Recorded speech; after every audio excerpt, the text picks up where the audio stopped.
जी, प्रिय विद्यार्थियों, जैसा कि आप सब जानते हैं, आज अपना लेटर राइटिंग का जो अंतिम पार्ट है वो इस कक्षा के माध्यम से हम लोग पढ़ेंगे। एप्लीकेशन लिखना, हम लोगों ने इससे पूर्व जो है वो बिजनेस लेटर पढ़े, ऑफिशियल लेटर पढ़े, लेटर टू एडिटर पढ़े। अब ये ऑफिशियल लेटर की कैटेगरी में है, हालांकि फॉर्मल लेटर की कैटेगरी में, लेकिन एप्लीकेशन फॉर जॉब, आपको किसी भी प्रकार की नौकरी के लिए एप्लीकेशन किस प्रकार से लिखनी होती है उसके बारे में इस टॉपिक के माध्यम से हम लोग अध्ययन करेंगे कि आप जो सामान्य तौर पर एक कोई वैकेंसी आई हुई है किसी पोस्ट पे, कोई एडवर्टीजमेंट आ रखा है, या बिना एडवर्टीजमेंट और वैकेंसी के भी जो है आप कहीं पर अप्लाई करना चाहते हैं जॉब के लिए, तो वो किस प्रकार से आप लोगों को नौकरी के लिए एप्लीकेशन लिखनी है, उसमें किस प्रकार की लैंग्वेज का प्रयोग करना है, उसका फॉर्मेट कैसा रहेगा, इसके बारे में इस कक्षा के माध्यम से हम लोग अध्ययन चर्चा करेंगे। तो एप्लीकेशन फॉर जॉब एप्लीकेशन सामान्य तौर पर हम लोग जो है समझते हैं प्रार्थना पत्र के रूप में, शुरुआत से ही छोटी कक्षाओं से ही आप जो है प्रार्थना पत्र लिखते आ रहे हैं। अब वो इसमें चेंजेस क्या है, थोड़ा सा लेटर फॉर्मेट में लिखना है। एप्लीकेशन भी हम लोग लगभग जो है उसी फॉर्मेट में लिखते हैं, चेंज का ऐसा खास कुछ नहीं है। ऊपर जो है वो हम लोग लेटर फॉर्म में लिखेंगे तो सेंडर्स एड्रेस आ जाएगा, बाकी चीजें सारी जो है एज इट इज रहनी है। जहाँ डेट आनी चाहिए वहाँ डेट है, सैल्यूटेशन है, सब्जेक्ट है, या इनक्लोजर जो पार्ट है वो सेम लगभग सबके जो है इर्द गिर्द ही वो उसी फॉर्मेट में घूमेंगे जो हम लोगों ने इससे पूर्व की कक्षाओं में अध्ययन किया है। तो चलिए देखते हैं एप्लीकेशन फॉर जॉब जो है आपको लिखते समय कौन कौन सी बातों का ध्यान रखना है। अब एप्लीकेशन फॉर जॉब जो है वो कब किस अवस्थाओं में लिखी जा सकती है, हम लोगों ने एक जो है इससे पूर्व की कक्षाओं में पढ़ा, एडवर्टीजमेंट राइटिंग के बारे में पढ़ा था। अब एडवर्टीजमेंट में हम लोगों ने एक जो प्रकार पढ़ा था वो क्या था, सिचुएशन वैकेंट का था। सिचुएशन वैकेंट का एडवर्टीजमेंट पढ़ा था, उसमें जो है किसी को नौकरी के लिए जो है कार्मिक रखने की तलाश होती है तो उस समय एडवर्टीजमेंट देते हैं। तो आपके एग्जामिनेशन में क्वेश्चन जो है नॉर्मली तौर पर इस प्रकार से आ सकता है कि नीचे दिए गए एडवर्टीजमेंट को देख करके उसके लिए एप्लीकेशन फॉर जॉब जो है लिखने के लिए कहा जा सकता है, और एक आपको सीधा कहा जा सकता है कि आप ये विद्यार्थी हैं और जो है यह आपका नाम है और आपको इस इंस्टीट्यूट में नौकरी के लिए एप्लीकेशन लिखनी है। कोई संस्थान में, कोई होटल में, किसी भी फॉर्म में एप्लीकेशन लिखने के लिए कहा जाए तब आपको कौन कौन सी बातों का ध्यान रखना है। एडवर्टीजमेंट खुद दे करके उसके जो है रिप्लाई के तौर पर जो है आपको एप्लीकेशन लिखने के लिए कहा जा सकता है। एक सीधा ही कहा जा सकता है कि आप जो है जॉब के लिए या इस पोस्ट के लिए एप्लीकेशन लिखिए। तो उस समय आपको कौन कौन सी बातों का मुख्य तौर पर ध्यान रखना है। शुरुआत जो है हम लोग अभी इसमें मुख्य तौर पर यही चर्चा कर रहे हैं कि इसका जो मेन कंटेंट, जो बॉडी है लेटर की, उसको प्रारंभ किस प्रकार से करना होता है। सब में हम लोगों ने इसी प्रकार से इसी मेथड से पढ़ा था। सबसे पहले जो है सेंडर्स एड्रेस हो जाएगा, डेट हो जाएगी, रेसिपिएंट एड्रेस हो जाएगा, और फिर जो यहाँ पर बात आती है सब्जेक्ट की, तो सब्जेक्ट में आपको सीधे तौर पर जो है आप लोग सीधा यूं लिख सकते हैं, एप्लीकेशन फॉर द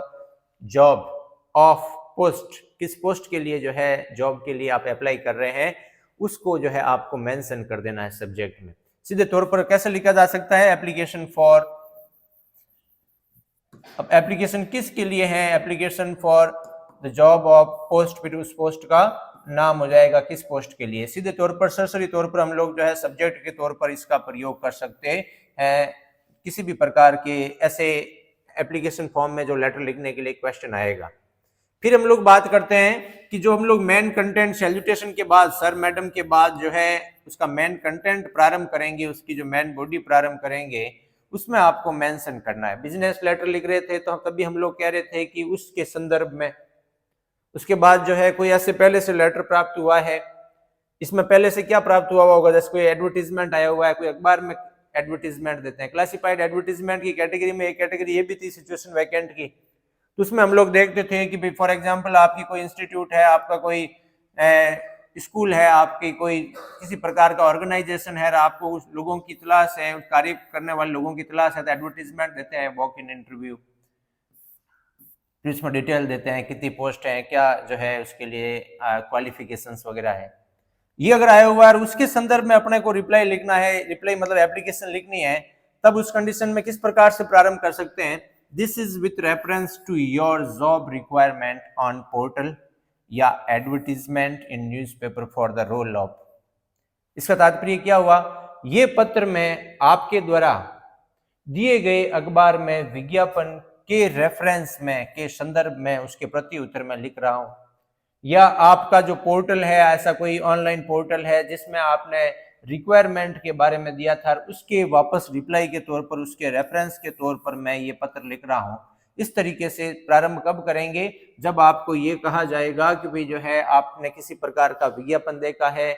आपने सिचुएशन वैकेंट का या कोई कंपनी का एडवर्टीजमेंट देखा है, कोई जो भर्ती करने वाली फर्म है उसका एडवर्टीजमेंट देखा है, उसके बदले में आपको वापस उसके लिए एप्लीकेशन लिखनी है जॉब के लिए, तो प्रारंभ इस प्रकार से करना होगा। इसमें आपको शुरुआत में ही बता देना है कि ये जो पत्र मैं लिख रहा हूं, this is,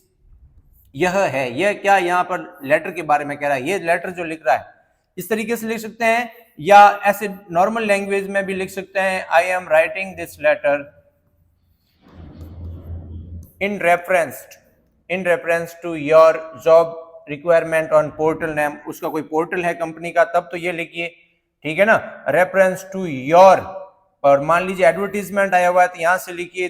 I am writing this letter, या दिस इज, या it is with reference to your advertisement in newspaper for the post of, या फॉर द रोल ऑफ। अब कौन सी पोस्ट के लिए है उसको आपको या मेंशन कर देना, उसका नाम लिख देना, जिस पोस्ट के लिए एडवर्टीजमेंट आया था उसके रेफरेंस में मैं ये लेटर लिख रहा हूं। तो पहली ही लाइन में आपको बता देना है कि ये जो एप्लीकेशन जो आप लिख रहे हैं जॉब के लिए, वो किसके रेफरेंस में है, वो किस संदर्भ में है, उसका इंटेंशन क्या है, किसके लिए लिख रहे हो, वो पहली लाइन में आपको क्लियर कर देना है। सरल लैंग्वेज में ये इस तरीके से लिख सकते हैं, I am writing this letter in reference to your advertisement in newspaper for the post of,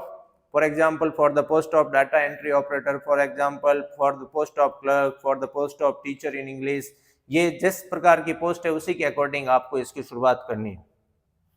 ठीक है जी। या एक तो हम लोगों ने इस पैटर्न की बात की कि आप जो है this is with reference to, इस तरीके से शुरू कर सकते हैं, या I am writing with reference to, या दिस इज इन रिगार्ड के सम्मान में या उसके प्रति उत्तर में है, this is regarding your advertisement. Regarding या रेफरेंस लिखिए, दोनों का इनका एक ही अर्थ होता है कि उस किसके रिगार्ड में, हम लोग बोलते हैं ना ये चीज उसके रिगार्ड में है, उसके संबंध में है, उससे संबंधित है। तो this is regarding your advertisement published इन, अब जो है किसी पोर्टल पे पब्लिश हुआ है तो उसको लिखिए, या एडवर्टीजमेंट जो है न्यूज़पेपर में पब्लिश हुआ है तो उसको लिखिए। और रिगार्डिंग यानी के बारे में, किसके बारे में, for the vacancy of, vacancy के बारे में, भर्ती के बारे में, फॉर एन इंग्लिश टीचर। यानी आप इस तरीके से प्रारंभ कर सकते हैं कि भाई आपको किसी पोस्ट के लिए लिखना है तो जो है आप सीधा लिख सकते हैं दिस लेटर, या I am writing this letter in regarding your advertisement published in newspaper the Hindu on 31st of January for an English teacher vacancy, या for a vacancy of English teacher, I would be glad to apply for the role। इस post के लिए मैं apply करने में अत्यधिक प्रसन्नता महसूस करता हूँ, मुझे अत्यधिक प्रसन्नता होगी, मैं इसके लिए अप्लाई करना चाहता हूँ। ये शुरुआती लाइन होगी जो आपको इंट्रोडक्शन देना है, यानी लेटर का जो पहला पैराग्राफ होगा उसके कंटेंट की मेन बॉडी की, जिसमें आप लोग इस प्रकार से किसी के एडवर्टीजमेंट आए हुए हैं उसके रेफरेंस में, या पोर्टल पे कोई वैकेंसी डाली हुई है उसके रेफरेंस में अगर आप लिख रहे हैं तो इस तरीके से उसका प्रारंभ कर सकते हैं, फर्स्ट स्टेप उसके कंटेंट और बॉडी की। फिर जो है अब उसमें जो है आपके इस तरीके से और एक तरीका है, ये भी सेम तरीका ही है जिसकी हम लोगों ने पहले चर्चा कर ली, I got to know about the job role through a member of your team. अब एडवर्टीजमेंट का नहीं हो और किसी व्यक्ति से आप लोगों ने जाना है तो हम लोग सीधा लिख सकते हैं आई गॉट टू नो, मुझे ज्ञात हुआ है, about the job role through a member of your team, आपके टीम के मेंबर के माध्यम से जो है मुझे ज्ञात हुआ है कि एक जो है भर्ती या वैकेंसी जो है, उस व्यक्ति का नाम लिखना चाहें तो लिख सकते हैं, और डेजिग्नेशन कोई हो तो who happens to be my neighbour, जो मेरा पड़ोसी है। ये बातें सामान्य तौर पर लिखते नहीं है यूं भी मेरे पड़ोसी के माध्यम से, किसके मार्फत से आपको ज्ञात हुआ है, या आप लोग लिखना चाहें तो इस तरीके से भी लिखा जा सकता है, ठीक है। फिर जो है आपको पहली बात तो जो है हम लोगों ने उसका इंट्रोडक्शन करवा दिया। तीसरे सेंटेंस में हम लोगों ने जरूर देखा था कि I would be glad to, या I am glad to apply for the post, this post. उसके बाद का जो पैराग्राफ है उसको प्रारंभ इस प्रकार से कर सकते हैं, या सेंटेंस जैसे शुरू से ही आपने इस तरीके से लिखा, आई एम योर, आपका नाम लिख दिया, I would like to apply for the post of. अब जो पोस्ट है उस पोस्ट का नाम आप लोगों को मेंशन करना है। I would like to apply, मैं अप्लाई करना चाहूंगा, एट योर एस्टीम्ड ऑर्गेनाइजेशन, आपके इस सुप्रसिद्ध जो है संगठन में या जो भी आपकी संस्थान है उस संस्थान में इस पोस्ट के लिए अप्लाई करते हुए मुझे अत्यधिक प्रसन्नता हो रही है। And I truly believe that my qualifications and experience make me a perfect candidate for the job. अब देखो सेंटेंस सीधा आप लोग इस तरीके से लिख सकते हैं कि जो है मैं इस पोस्ट के लिए अप्लाई करना चाहता हूं, इस तरीके से भी लिख सकते हैं, साथ साथ ऐसे भी बोल सकते हैं कि मुझे ऐसा लगता है कि इस पोस्ट के लिए मैं एकदम डिजर्विंग और योग्य कैंडिडेट हूं। और इस तरीके से भी बोल सकते हैं कि मुझे अत्यधिक इस बात की आशा है कि इस प्रकार की पोस्ट पे सेवा करने का मौका अगर मुझे दिया जाता है तो मैं इसे बड़ी खुशी से सहर्ष स्वीकार करूंगा। जिस प्रकार की लैंग्वेज जो है आप लोग इसमें इंक्लूड करना चाहें कर सकते हैं। आई ट्रूली बिलीव, मुझे इस प्रकार का विश्वास है, दैट की माई क्वालिफिकेशंस, मेरी जो क्वालिफिकेशन योग्यता है, and experience make me a perfect candidate for the job, मेरे अंदर जो भी क्वालिफिकेशन योग्यता है और जो मेरे में अनुभव है, इट मेक मी, वो मुझे बनाता है a perfect candidate for this job, इस जॉब के लिए, इस भर्ती के लिए मैं एकदम परफेक्ट कैंडिडेट हूं, ऐसी मेरी योग्यता और एक्सपीरियंस से मुझे दृढ़ विश्वास है। कर रहे थे इसलिए कि बीच के पार्ट में आप लोगों को कौन कौन सी चीजें इंक्लूड करनी है। बीच के पार्ट से तात्पर्य क्या हो गया, शुरुआत में तो आपने शुरू की लाइनों में तो आपको बताना है कि ये लेटर किस लिए लिख रहे हो, कौन सी पोस्ट के लिए लिख रहे हो। उसके बाद जो है आप ये बताएंगे कि भाई जो है मुझे इस पोस्ट के लिए अप्लाई करते हुए अत्यधिक प्रसन्नता हो रही है। फिर जो है आप लोगों को अपनी क्वालिफिकेशन बतानी होगी, अपना एक्सपीरियंस बताना होगा। तो इस प्रकार के जो एप्लीकेशन लिखने के लिए, जो जॉब की एप्लीकेशन के लिए लेटर लिखे जाते हैं, उसमें इंक्लूड रहती है चीज एक करिकुलम विटाe।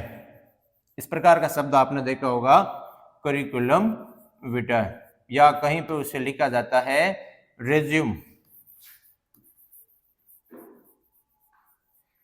ये एप्लीकेशन जॉब वाले टॉपिकों में आपके इंक्लूड होगा। करिकुलम विटाe या रेज्यूम का अर्थ होता है आपको अपनी व्यक्तिगत जानकारी जो है उसमें इंक्लूड करनी है। व्यक्तिगत जानकारी से तात्पर्य क्या होगा, आपका नाम, पिताजी का नाम, माताजी का नाम, आपका परमानेंट एड्रेस, आपकी डेट ऑफ बर्थ, आपकी क्वालिफिकेशन, एजुकेशनल क्वालिफिकेशन, आपको कोई एक्सपीरियंस है या अन्य कोई सर्टिफिकेट वगैरह है, तो उनका जो है आपको ब्यौरा इसके अंदर देना होता है। जॉब के लिए आपको कहीं पे भी जॉब लगवानी होती है तो उसके लिए सबसे पहले आपको जो है उसको रिज्यूम में पेश करना होता है। रिज्यूम का तात्पर्य क्या हो गया, रिज्यूम मतलब जो है खुद का व्यक्तिगत विवरण आपको उसमें इंक्लूड करना होगा। तो ये एप्लीकेशन के लिए, जो जॉब के लिए एप्लीकेशन सारी की सारी है, उसमें ये चीजें जो है, ये दोनों एक ही चीज है। इन दोनों में से कोई जो है आपके सीवी या जो रिज्यूम है उसको लिख करके फिर उसमें बाकायदा जो है संलग्न करना है। संलग्न करना का तात्पर्य क्या हो गया कि उसमें वो जुड़ा हुआ है। एप्लीकेशन हम लोग पहले लिखेंगे, उस बॉडी कंटेंट के एप्लीकेशन के समाप्त के बाद जो है आपको रेज्यूम या ये करिकुलम विटाe जो है आपको इसमें इंक्लूड करना है। इसमें आपको अपनी व्यक्तिगत जानकारी देनी है, लेकिन उससे पूर्व जो है हम लोगों ने आपने शुरुआती जो पहला पैराग्राफ है उसमें इंट्रोडक्शन करवाया, लेटर का इंटेंशन क्या है, किसने लिख रहे हैं, कौन सी पोस्ट के लिए लिख रहे हैं। अब दूसरी बातें जो है उसमें आपको और इंक्लूड करनी है कि अगर आपको एक्सपीरियंस वगैरह है, पूर्व में कोई कार्य करने का अनुभव है, या आप कितने समर्पित हैं, ये बातें स्वयं के बारे में बताइए कि जो है मुझे इस प्रकार का अवसर प्राप्त होता है तो मैंने जो है इस प्रकार से समर्पित होकर के कार्य करूंगा, इससे पूर्व इन जगहों पर मैंने कार्य किया है। वो बीच के कंटेंट में मेन जो फर्दर डिटेल होगी वो देनी है। अब जो लास्ट में आपको किस प्रकार से उनको अगले को, हम लोग लास्ट में जो ये थोड़ी पोलाइट लैंग्वेज लिखते हैं कि मुझे आशा ही नहीं बल्कि पूर्ण विश्वास है कि मुझे आपकी सेवा का मौका मिलेगा, थोड़े मक्कल लगाते हुए ऐसे कहते हैं कि नहीं कहते हैं कि मैं इतना समर्पित हूं ना, आप बस एक बार मौका दे दो कि मैं ये कर दूंगा, इतना काम करूंगा ना, बढ़िया करूंगा। तो उस लैंग्वेज को किस प्रकार से लिखना है, I assure you. Assure means क्या होता है, श्योर करना यानी विश्वास दिलाना। मैं आपको विश्वास दिलाता हूं कि ऑफ माई बेस्ट सर्विस, मैं अपनी जो है उच्चतम सेवाएं प्रदान करूंगा यदि मुझे मौका दिया जाता है। If given an opportunity for the same, यदि इस पोस्ट पे मुझे अगर मौका दिया जाता है तो मैं अपनी बेस्ट जो है श्रेष्ठ सेवाएं आपको प्रदान करूंगा। या I am enclosing my resume here with. अब ये लैंग्वेज कब प्रयोग में लेनी है कि भी आपको बताना है कि मैं अपना रेज्यूम या जो करिकुलम विटाe है वो इसके साथ मैं संलग्न कर रहा हूँ जिसमें और जानकारी, अतिरिक्त जानकारी मिल जाएगी। तो I am enclosing my resume herewith, मैं अपना जो रेज्यूम है वो एनक्लोज कर रहा हूँ, संलग्न कर रहा हूँ, इसके साथ मैं लगा रहा हूँ, उस लेटर के साथ में ही। आपको भी जो है लेटर की समाप्ति के पश्चात जो है उसका रेज्यूम जो है वो लिखने के लिए कहा जाएगा जॉब वाली एप्लीकेशन में, तो वो आपको शॉर्ट में क्रिएट करना है, बनाना है, ड्राफ्ट करना है लास्ट में।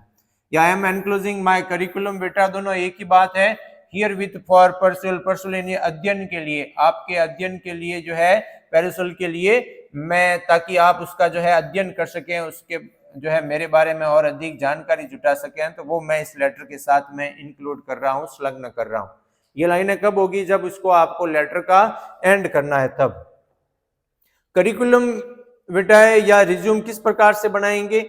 जब लेटर आपने लिख दिया, फॉर्मेट उसका समाप्त हो गया, ऊपर ये सारे के सारे फॉर्मेट में, उसी फॉर्मेट में कंटेंट, मेन बॉडी, ये लास्ट में ये योर फेथफुली सिंसियरली वाली, फिर बीच में हेडिंग आपको इस प्रकार से डालनी है, दोनों में से कोई एक, करिकुलम विटाए या रिज्यूम, ये हेडिंग डालनी है बीच में, और फिर ये जो डिटेल है आप लोगों को इसमें